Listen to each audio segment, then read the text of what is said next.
jednom meste, kde domy už nestoja,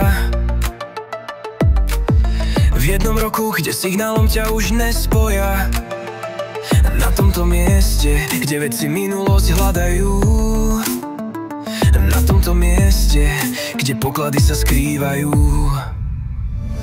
Tak tu Laura minulosť hľadala, zo zeme všetky vzorky ukladala. Niektorí z diaľky len sledovali, niektorí lauretáje vyberať pomáhali. V tejto budúcnosti život náš odhaliť chceli, no zďaleka neboli ešte v cieli.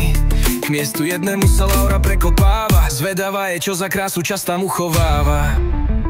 Keď Laura po jednom kameni buchla, ozval sa zvuk, akoby plech o železo šuchla. Zvuk sa šíril ako v miestnosti, keby bol. Vyťahla nápis, čo visel kedysi von.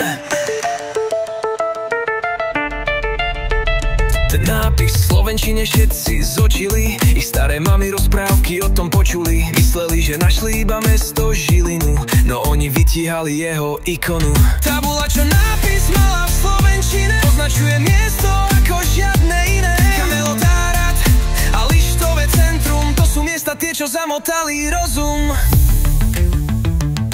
Laura hlbšie kopala, vyberala dôkaz, že aj bajný šliter. Odhalí sa teraz, že vraj všetko kvalitné u nich mali, že vraj všade záruka a aj radu dali.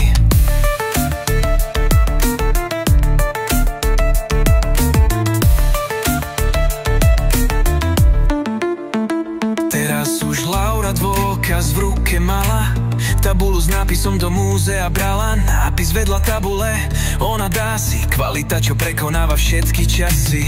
Lištové